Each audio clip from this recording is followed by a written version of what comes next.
नमस्कार दोस्तों। आज आप लोग सुनेंगे बृहस्पति देव की कथा। प्राचीन समय की बात है। भारत में एक राजा राज्य करता था। वह बड़ा प्रतापी तथा दानी था। वह नित्य प्रति मंदिर में भगवान दर्शन करने जाता था। वह ब्राह्मण और गुरु की सेवा किया करता था। उसके द्वार से कोई भी याचक निराश होकर नहीं लौटता था।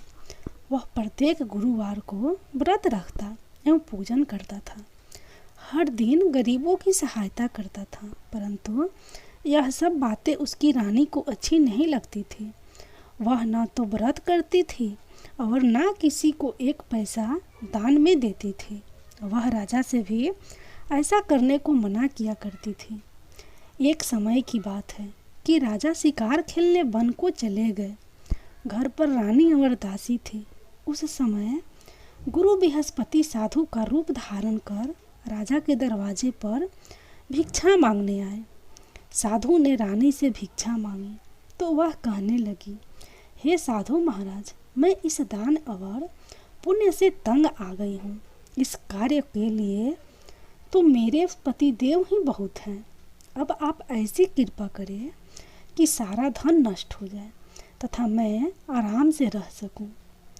साधु रूपी बृहस्पति देव ने कहा, हे देवी, तुम बड़ी विचित्र हो, बुद्धिमान हो। संतान और धन से कोई दुखी नहीं होता है, इसको सभी चाहते हैं। पापी भी पुत्र और धन की इच्छा करता है। अगर तुम्हारे पास धन अधिक है तो भूखे मनुष्यों को भोजन कराओ, प्याऊ लगवाओ, ब्राह्मणों को दान दो, धर्मशालाएं बनवाओ, कुआं, तालाब, बावड़ी, बाग बगीचे आदि का निर्माण कराओ तथा निर्धनों की कुंवारी कन्याओं का विवाह कराओ। साथ ही यज्ञादि करो। इस प्रकार के कर्मों से आपके कुल का और आपका नाम परलोक में सार्थक होगा एवं स्वर्ग की प्राप्ति होगी। परंतु रानी साधु की इन बातों से खुश नहीं हुई। उसने कहा, हे साधु महाराज, मुझे ऐसे धन की आवश्यकता नहीं है जिसको मैं अन्य लोगों को दान दूं तथा जिसको रखने और संभालने में ही मेरा सारा समय नष्ट हो जाए। साधु ने कहा, हे देवी, यदि तुम्हारी ऐसी ही इच्छा है तो जैसा मैं तुम्हें बताता हूँ तुम वैसा ही करना। बृहस्पतिवार के दिन घर को गोबर से लीपना, अपने केसों को पीली मिट्टी से धोना, केसों को धोते समय स्नान करना, राजा से कहना वह हजामत करवाएं, भोजन में मांस मंदिरा खाना, कपड़ा धोबी के यहाँ धुलने देना। इस प्रकार 7 बृहस्पतिवार करने से तुम्हारा सारा धन नष्ट हो जाएगा। यह कहकर साधु महाराज रूपी बृहस्पति देव अंतर्यान हो गए। रानी ने साधु के कहने के अनुसार 7 बृहस्पतिवार तक वैसा ही करने का विचार किया। साधु के बताए अनुसार कार्य करते हुए केवल 3 बृहस्पतिवार ही बीते थे कि उसकी समस्त धन संपत्ति नष्ट हो गई। भोजन के लिए दोनों समय परिवार तरसने लगा तथा सांसारिक भोगों से दुखी रहने लगा। तब राजा ने रानी से कहा, हे रानी, तुम यहाँ पर रहो, मैं अब परदेश जा रहा हूँ। वहाँ कोई काम धंधा करूँगा, शायद हमारा भाग्य बदल जाए। ऐसा कहकर राजा परदेश चला गया। वहाँ जंगल से लकड़ी काट कर लाता और शहर में बेचकर अपना जीवन व्यतीत करने लगा। इधर राजा के बिना रानी और दासियाँ दुखी रहने लगी। किसी दिन भोजन मिलता और किसी दिन जल पीकर ही रह जाती। एक समय रानी और दासियों को 7 दिन बिना भोजन के व्यतीत करना पड़ा।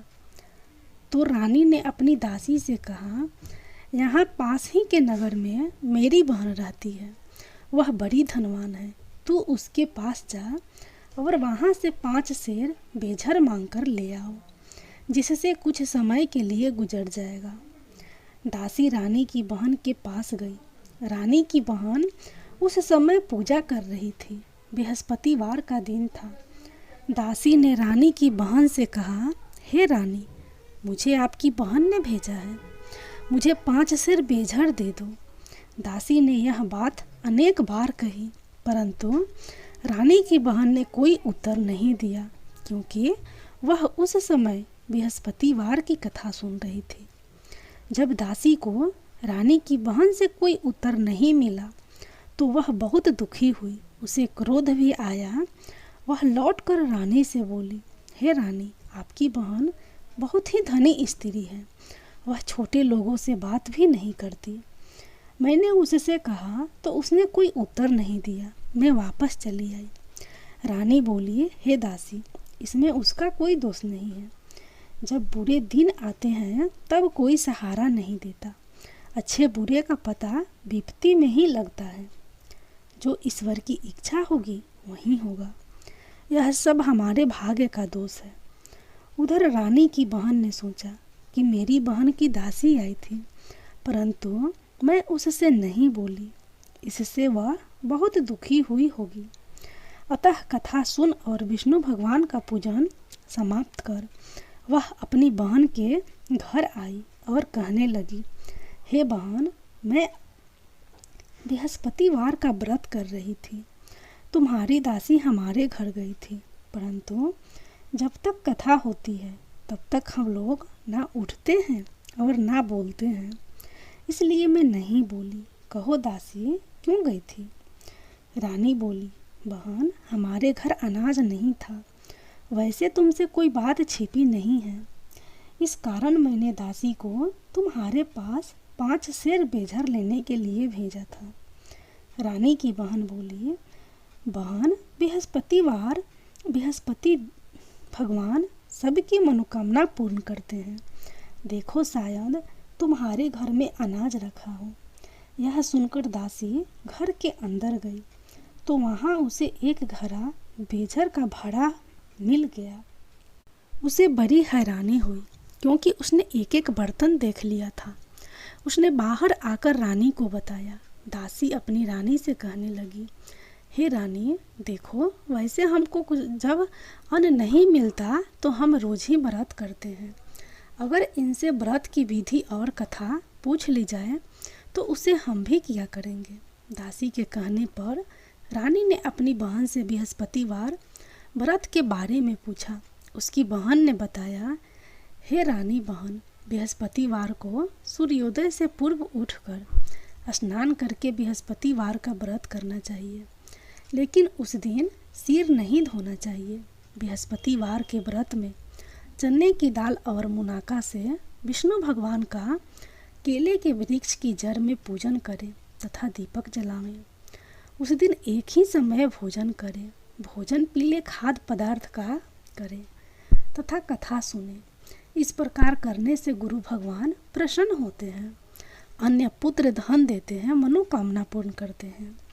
व्रत और पूजन की विधि बताकर रानी की बहन अपने घर लौट गई। रानी और दासी दोनों ने निश्चय किया कि बृहस्पति देव भगवान का पूजन जरूर करेंगे। 7 दिन बाद जब बृहस्पतिवार आया तो उन्होंने व्रत रखा। घुड़साल में जाकर चना और गुड़ बिल लाई तथा उसकी दाल से केले की जड़ तथा भगवान का पूजन किया। अब भोजन पीला कहाँ से आए? दोनों बड़ी दुखी हुई, परंतु उन्होंने व्रत किया था, इस कारण बृहस्पति भगवान प्रसन्न थे। एक साधारण व्यक्ति के रूप में वे 2 थालों में सुंदर पीला भोजन लेकर आए और दासी को देकर बोले, हे दासी, यह भोजन तुम्हारे और रानी के लिए है, तुम दोनों करना। दासी भोजन पाकर बड़ी प्रसन्न हुई और रानी से बोली, रानी जी, भोजन कर लो। रानी को भोजन आने के बारे में कुछ पता नहीं था, इसलिए वह दासी से बोली, जा तुम ही भोजन कर, क्यों तू हमारी व्यर्थ में हंसी उड़ाती है। दासी बोली, एक व्यक्ति भोजन दे गया है। रानी कहने लगी, वह भोजन तेरे लिए ही दे गया है, तुम ही भोजन कर। दासी ने कहा, वह व्यक्ति हम दोनों के लिए 2 थालों में भोजन दे गया है, इसलिए मैं और आप दोनों ही साथ साथ भोजन करेंगी। दोनों ने गुरु भगवान को नमस्कार कर भोजन शुरू किया, भोजन करना शुरू किया। उसके बाद से वे प्रत्येक बृहस्पतिवार को गुरु भगवान का व्रत और पूजन करने लगी। बृहस्पति भगवान की कृपा से उनके पास धन हो गया, परंतु रानी फिर पहले की तरह से आलस्य करने लगी। तब दासी बोली, देखो रानी, तुम पहले भी इस प्रकार आलस करती थी। तुम्हें धन के रखने में कष्ट होता था, इस कारण सभी धन नष्ट हो गया। अब गुरु भगवान की कृपा से धन मिला है तो फिर तुम्हें आलस्य होता है। बड़ी मुसीबतों के बाद हमने यह धन पाया है, इसलिए हमें दान पुण्य करना चाहिए। तुम भूखे मनुष्यों को भोजन कराओ, प्याऊ लगवाओ, ब्राह्मणों को दान दो, कुआं, तालाब, बावड़ी आदि का निर्माण कराओ, मंदिर पटशाला बनवाकर दान दो, कुंवारी कन्याओं का विवाह करवाओ, धन को शुभ कार्यों में खर्च करो, जिससे तुम्हारे कुल का यश बढ़े तथा स्वर्ग प्राप्त हो और पितर प्रसन्न हो। दासी की बात मानकर रानी ने इसी प्रकार के कर्म करने प्रारंभ किए, जिससे उनका काफ़ी यश फैलने लगा। एक दिन रानी और दासी आपस में विचार करने लगी कि न जाने राजा किस दशा में होंगे, उनकी कोई खोज खबर नहीं है। गुरु भगवान से उन्होंने प्रार्थना की और भगवान ने रात्रि में राजा को सपने में कहा, हे राजा, उठ, तेरी रानी तुझको याद करती है, अब अपने देश को लौट जा। राजा प्रातःकाल उठकर जंगल से लकड़ियाँ काटकर लाने के लिए जंगल की ओर चल पड़ा। जंगल से गुजरते हुए वह सोचने लगा, रानी की गलती से उसे कितने दुख भोगने पड़े। राजपाट छोड़कर उसे जंगल में आकर रहना पड़ा। जंगल से लकड़ियाँ काटकर उन्हें बेचकर गुजारा करना पड़ा। उसी समय उस जंगल में बृहस्पति देव एक साधु का रूप धारण कर आए और राजा के पास आकर बोले, हे लकड़हारे, तुम इस सुनसान जंगल में किस चिंता में बैठे हो, मुझे बतलाओ। यह सुन राजा के नेत्रों में जल भर आया और साधु की वंदना कर बोला, हे प्रभु, आप सब कुछ जानने वाले हैं। इतना कहकर राजा ने साधु को अपनी संपूर्ण कहानी सुना दी। महात्मा दयालु होते हैं। वे राजा से बोले, हे राजा, तुम्हारी पत्नी ने बृहस्पति देव के प्रति अपराध किया था, जिसके कारण तुम्हारी यह दशा हुई। अब तुम किसी प्रकार की चिंता मत करो, भगवान तुम्हें पहले से अधिक धन देंगे। देखो, तुम्हारी पत्नी ने बृहस्पतिवार का व्रत शुरू कर दिया है। अब तुम भी बृहस्पतिवार का व्रत करके चने की दाल व गुड़ जल के लोटे में डालकर केले का पूजन करो, फिर कथा कहो या सुनो। भगवान तुम्हारी सब मनोकामना पूर्ण करेंगे। साधु को प्रसन्न देखकर राजा बोले, हे प्रभु, मुझे लकड़ी बेचकर इतना पैसा भी नहीं बचता जिससे भोजन करने के उपरांत कुछ बचा सकूं। मैंने रात्रि में अपनी रानी को व्याकुल देखा है। मेरे पास कोई साधन नहीं जिससे समाचार जान सकूं। फिर मैं बृहस्पति देव की क्या कहानी कहूं, मुझको तो कुछ भी मालूम नहीं है। साधु ने कहा, हे राजा, तुम किसी बात की चिंता मत करो। बृहस्पतिवार के दिन तुम रोजाना की तरह लकड़ियाँ लेकर शहर में जाओ। तुम्हें रोज से दुगुना धन प्राप्त होगा, जिससे तुम भली भांति भोजन कर लोगे तथा बृहस्पति देव की पूजा का सामान भी आ जाएगा। बृहस्पति देव की कथा इस प्रकार है। बृहस्पति देव की कथा। प्राचीन काल में एक बहुत ही निर्धन ब्राह्मण था। उसके कोई संतान नहीं था। वह नित्य पूजा पाठ करता, परंतु उसकी स्त्री बहुत मलिनता के साथ रहती थी। वह न स्नान करती और न किसी देवता का पूजन करती। प्रातःकाल उठते ही सर्वप्रथम भोजन करती, बाद में कोई अन्य कार्य करती। ब्राह्मण देवता बहुत दुखी रहते थे। पत्नी को बहुत समझाते, किंतु उसका कोई परिणाम न निकलता। भगवान की कृपा से ब्राह्मण की स्त्री को कन्या उत्पन्न हुई। वह कन्या अपने पिता के घर में बड़ी होने लगी। वह बालिका प्रातः स्नान करके भगवान विष्णु का जप करती। वह बचपन से ही बृहस्पतिवार का व्रत भी करने लगी। पूजा पाठ समाप्त कर स्कूल जाते समय और अपनी मुट्ठी में जौ भर कर ले जाती और पाठशाला जाने के मार्ग में डालती जाती। वहीं जौ सोने के हो जाते तो लौटते समय उनको बीन कर घर ले जाती। एक दिन वह बालिका सूप में उन जौ को सोने के जौ को फटक कर साफ कर रही थी। तभी उसकी माँ ने देख लिया और कहा, हे बेटी, सोने की जौ को फटकने के लिए सोने का सूप होना चाहिए। दूसरे दिन गुरुवार था। इस कन्या ने व्रत रखा। बृहस्पति देव से प्रार्थना करके कहा, प्रभु, यदि मैंने सच्चे मन से आपकी पूजा करी हो तो मुझे सोने का सूप दे दो। बृहस्पति देव ने उसकी प्रार्थना स्वीकार कर ली। रोजाना की तरह वह कन्या जौ फैलाती हुई स्कूल चली गई। स्कूल से लौटकर जब वह जौ बीन रही थी तो बृहस्पति देव की कृपा से उसे सोने का सूप मिला। उसे वह घर ले आई और उससे जौ साफ करने लगी, परंतु उसकी माँ का वही ढंग रहा। एक दिन की बात है, वह कन्या सोने के सूप में जौ साफ कर रही थी। उस समय उस नगर का राजकुमार वहाँ से होकर निकला। इस कन्या के रूप में और सोने के सूप में जौ को साफ करते देखकर वह उस कन्या पर मोहित हो गया। राजमहल आकर वह भोजन तथा जल त्याग कर उदास होकर लेट गया। राजा को जब राजकुमार द्वारा अन्न जल त्यागने का समाचार ज्ञात हुआ तो अपने मंत्रियों के साथ वह अपने पुत्र के पास गए और बोले, हे पुत्र, तुम्हें किस बात का कष्ट है? किसी ने अपमान किया है अथवा कोई और कारण है? मुझे बताओ, मैं वही करूँगा जिससे तुम्हें प्रसन्नता हो।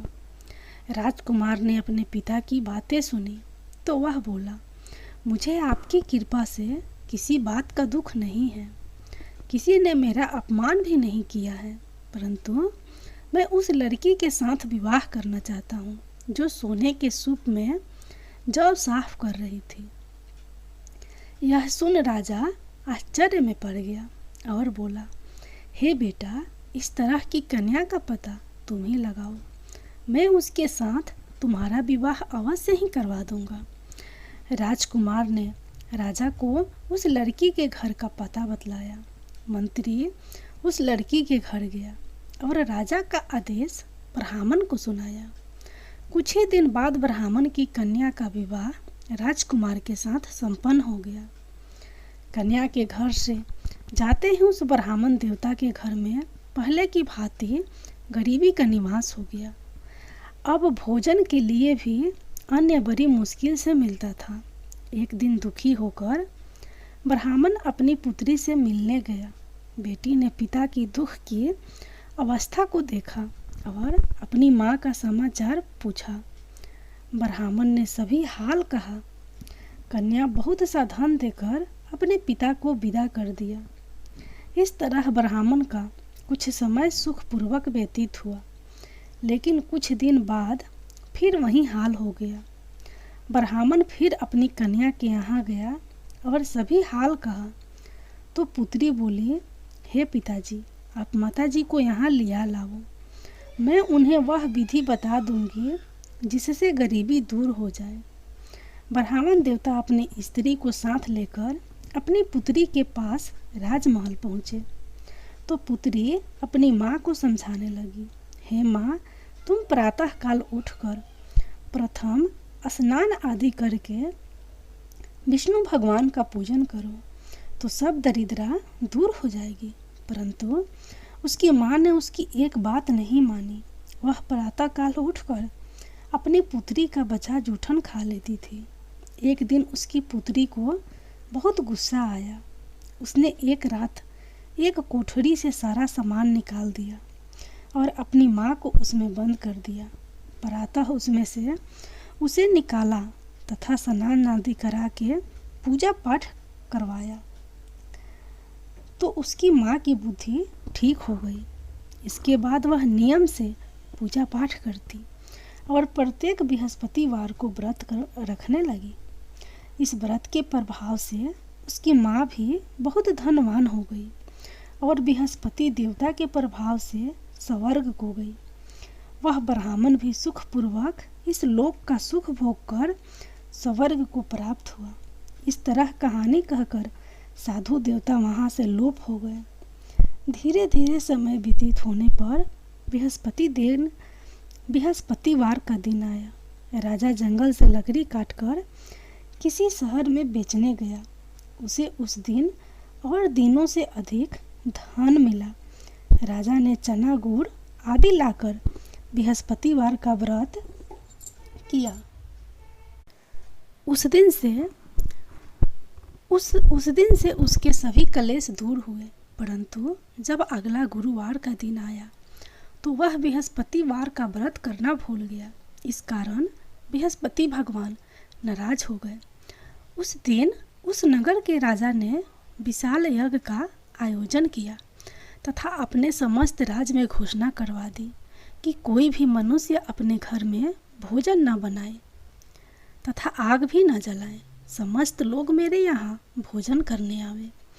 इस आज्ञा को जो न मानेगा उसको फांसी की सजा दी जाएगी। राजा की आज्ञा अनुसार राज्य के सभी वासी राजा के भोज में सम्मिलित हुए, लेकिन लकड़हारा कुछ देर से पहुंचा, इसलिए राजा उसको अपने साथ महल ले गए।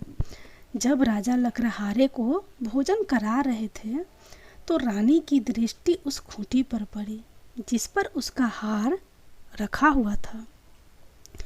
उसे हार खूंटी पर लटका दिखाई नहीं दिया।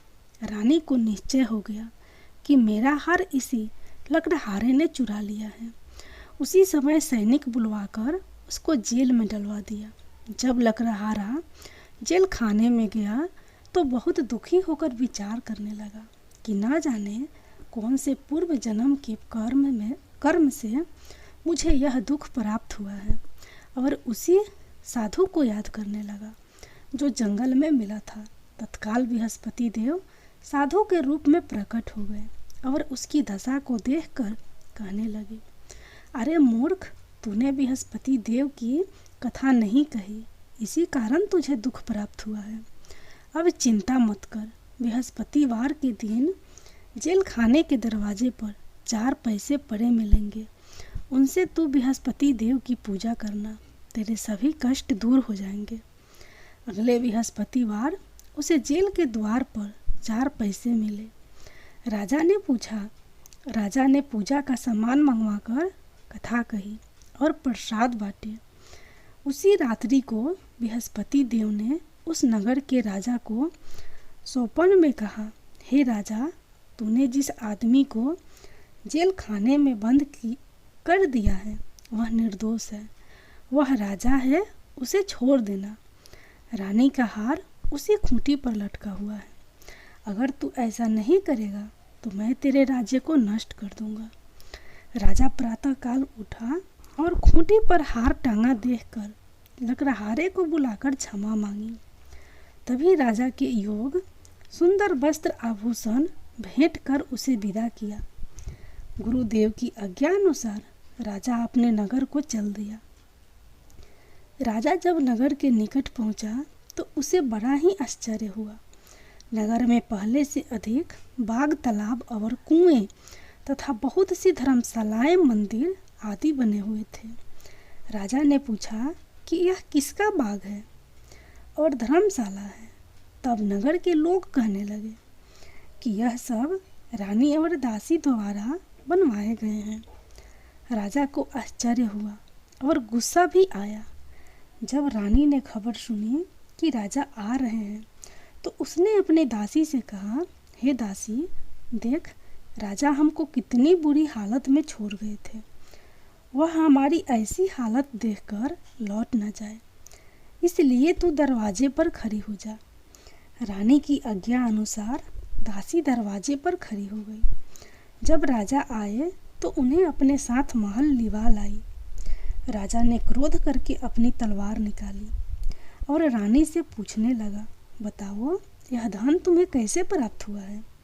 तब रानी ने बतलाया, हमें यह सब धन बृहस्पति देव के व्रत के प्रभाव से प्राप्त हुआ है। राजा ने तब निश्चय किया कि 7 रोज बाद तो सभी बृहस्पति देव का पूजन करते हैं, परंतु मैं रोजाना दिन में 3 बार कथा कहा करूँगा तथा रोज व्रत किया करूँगा। अब हर समय राजा के दुपट्टे में चने की दाल बंधी रहती तथा दिन में 3 बार कथा कहता। एक रोज राजा ने विचार किया कि चले अपनी बहन के यहाँ हो आवे। इस तरह का निश्चय कर राजा घोड़े पर सवार हो अपनी बहन के यहाँ चल दिया। मार्ग में उसने देखा कि कुछ आदमी एक मुर्दे को लिए जा रहे हैं। उन्हें रोक कर राजा ने कहा, अरे भाइयों, मेरी बृहस्पतिवार की कथा सुन लो। वे बोले, लो हमारा तो आदमी मर गया है, इसको अपनी कथा को पड़ी है। परंतु कुछ आदमी बोले, अच्छा कहो हम तुम्हारी कथा भी सुनेंगे। राजा ने दाल निकाली और कथा कहनी शुरू कर दी। जब कथा आधी हुई तो मुर्दा हिलने लगा। जब कथा समाप्त हुई तो राम राम करते वह मुर्दा खड़ा हो गया। राजा आगे बढ़ा, उसे चलते चलते शाम हो गई। आगे मार्ग में उसे एक किसान खेत में हल चलाता मिला। राजा उससे बोला, अरे भैया तुम मेरी बृहस्पतिवार की कथा सुन लो। किसान बोला, जब तक मैं तेरी कथा सुनूंगा तब तक मैं 4 हरैया जोत लूँगा। जा अपनी कथा किसी और को सुनाना, मेरा टाइम खराब मत कर। राजा आगे चलने लगा।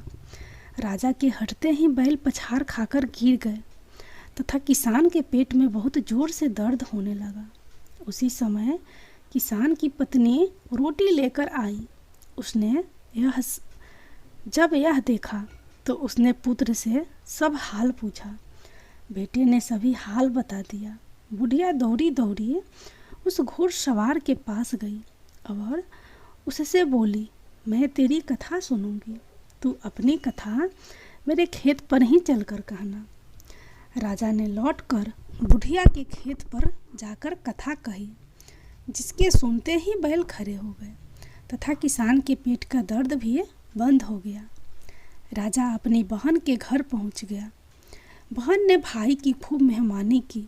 दूसरे रोज प्रातःकाल राजा जगा तो वह देखने लगा कि सब लोग भोजन कर रहे हैं। राजा ने अपनी बहन से कहा, बहन से जब पूछा कि ऐसा कोई मनुष्य है जिसने भोजन नहीं किया हो तो मेरी बृहस्पतिवार की कथा सुन ले। तो बहन बोली, हे भैया, यह देश ऐसा ही है। पहले यहाँ के लोग भोजन करते हैं, बाद में अन्य काम करते हैं। अगर पड़ोस में कोई हो तो देख आती हूँ। ऐसा कहकर बहन देखने चली, परंतु उसे कोई भी ऐसा व्यक्ति नहीं मिला जिसने भोजन न किया हो। वह एक कुम्हार के घर गई जिसका लड़का बीमार था। उसे मालूम हुआ कि उसके यहाँ 3 दिन से किसी ने भोजन नहीं किया है। रानी ने अपने भाई की कथा सुनने के लिए कुम्हार से कहा। वह तैयार हो गया। राजा ने जाकर बृहस्पतिवार की कथा कही, जिसको सुनकर उसका लड़का ठीक हो गया। अब तो राजा की प्रशंसा होने लगी। एक दिन राजा ने अपनी बहन से कहा, हे बहन, मैं अपने घर जाऊंगा, तुम भी तैयार हो जाना। हो जाओ। राजा की बहन ने अपनी सास से अपने भाई के साथ जाने की आज्ञा मांगी। सास बोली, चली जा, परंतु अपने लड़कों को मत ले जाना, क्योंकि तेरे भाई को कोई संतान नहीं होती है। बहन ने अपने भाई से कहा, हे भैया, मैं तो चलूँगी पर कोई बालक नहीं जाएगा। चलूँगी परंतु कोई बालक नहीं जाएगा। राजा ने कहा, जब कोई बालक नहीं चलेगा तब तुम जाकर ही क्या करोगी? दुखी मन से राजा अपने नगर को लौट आया। राजा ने अपनी रानी से कहा, हम निसंतान हैं, इसीलिए कोई हमारे घर आना पसंद नहीं करता। इतना कहकर वह बिना भोजन आदि किए लेट गया। रानी बोली, हे प्रभु, बृहस्पति देव ने हमें सब कुछ दिया है, वे हमें संतान भी अवश्य देंगे। उसी रात बृहस्पति देव ने राजा को सपने में कहा, हे राजा, उठ, सभी सोच त्याग दे, तेरी रानी गर्भवती है। राजा को यह जानकर बड़ी प्रसन्नता हुई। 9वें महीने रानी के गर्भ से एक सुंदर पुत्र पैदा हुआ। जब राजा की बहन ने यह शुभ समाचार सुना तो वह बहुत खुश हुई तथा बधाई लेकर अपने भाई के यहाँ आई। तभी रानी ने कहा, घोड़ा चढ़कर नहीं आई, गधा चढ़ी आई। राजा की बहन बोली, भाई मैं इस प्रकार ना कहती तो तुम्हें औलाद कैसे मिलती। बृहस्पति देव ऐसे ही हैं, जिसके मन में जो कामनाएं रहती हैं सभी को पूर्ण करते हैं। जो सद्भावना पूर्वक बृहस्पतिवार का व्रत करता है एवं पढ़ता है अथवा सुनता है और दूसरों को सुनाता है, बृहस्पति देव उसकी सभी मनोकामना पूर्ण करते हैं। बृहस्पति देव उनकी सदैव रक्षा करते हैं। जो संसार में सद्भावना व सच्चे हृदय से बृहस्पति देव का पूजन करते हैं, उनकी सभी मनोकामनाएं उसी प्रकार पूर्ण होती हैं। जैसे राजा और रानी ने बृहस्पति देव की कथा का गुणगान किया, उनकी सभी इच्छाएं बृहस्पति देव ने पूर्ण की। मनुष्य को हृदय से उनका मनन करते हुए जयकार करना चाहिए। जय बृहस्पति देव। बृहस्पति देव की आरती। जय बृहस्पति देवा, ओम जय बृहस्पति देवा, छिन छिन भोग लगाऊं कदली फल मेवा। ओम जय बृहस्पति देवा, तुम पूर्ण परमात्मा, तुम अंतर्यामी, जगत पिता जगदीश्वर, तुम सबके स्वामी। ओम जय बृहस्पति देवा, चरणामित्र निज निर्मल, सब पातक हरता, सकल मनोरथ दायक, कृपा करो भरता। ओम जय बृहस्पति देवा, तन मन धन अर्पण कर, जो शरण परे, प्रभु प्रकट तब हो कर, आकर द्वार खरे। ओम जय बृहस्पति देवा, दीन दयाल दयानिधि, भक्तन हितकारी, पाप दोष सब हरता, भव बंधन हारी। ओम जय बृहस्पति देवा, सकल मनोरथ दायक, सब संशय हारी, विषय विकार मिटाओ, संतन सुख हारी। ओम जय बृहस्पति देवा, जो कोई आरती तेरी प्रेम सहित गावे, जेठानंद आनंद कर, सो निश्चय पावे। ओम जय बृहस्पति देवा। जय बृहस्पति देव।